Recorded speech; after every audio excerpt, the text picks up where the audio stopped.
All right, so you have taped this to page 76. If you haven't yet, pause this video, tape it to page 76 so that you have a little room to write on off to the side. So when we have pictures, you might remember one off your benchmark like this. And so when we have pictures, a model means pictures, and we have an expression. So sometimes they show the expression with pictures. And if this white triangle is x and the black triangle is negative x, all right, remember we have an invisible 1 that's there, okay, and then your white square is 1 and your black square is negative 1. So that's kind of your key in what these stand for. So it wants you to kind of simplify this or label it and see which one is equivalent to it.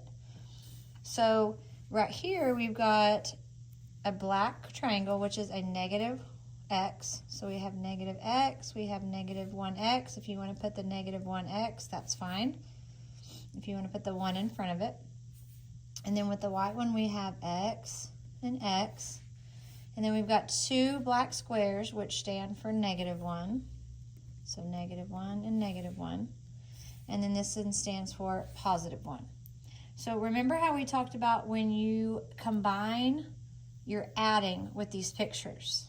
So if I try to combine opposites, okay, remember our inverse operation rule. When you add opposites, they cancel each other out to 0.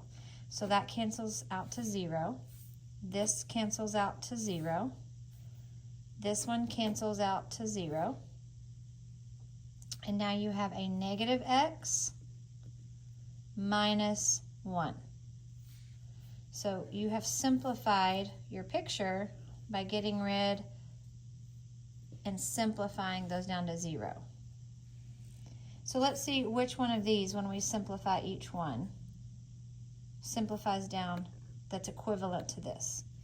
So we've got, this is a negative x, or if we want to put a negative 1x, this right here is a positive x, and then we've got another negative 1x, and here we've got a black square, which is negative 1, and then here we've got a negative x,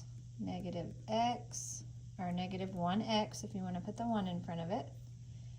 And here we've got a negative 1, and we've got a positive 1, and here we have a negative 1.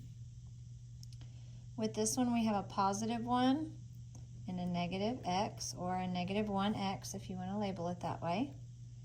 Here we have a negative 1x, 2 positive x's, and a positive 1. So let's see if we can cancel anything. Okay, we have a negative x and a positive x. That cancels to 0. And we're left with a negative 1x minus 1. I'm thinking that's going to be it, but let's work each one out and make sure.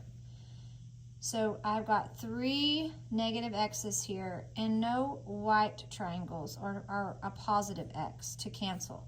So this one is going to be negative 3x. Here we have a positive and a negative that cancel each other out to 0. And then we have a negative 1, or subtract 1. So that doesn't look like it's equivalent to this. So here we've got a negative and a positive that have canceled each other out to 0. We've got a positive x and a positive 1, or a plus 1. So again, I don't think that matches this one. And in this one, we have a negative x, or a negative 1x, if I want to write it that way. And this is a positive 1, or a plus 1. So the one that matches this one, when we get rid of all those extra 0 pairs, basically, is going to be A.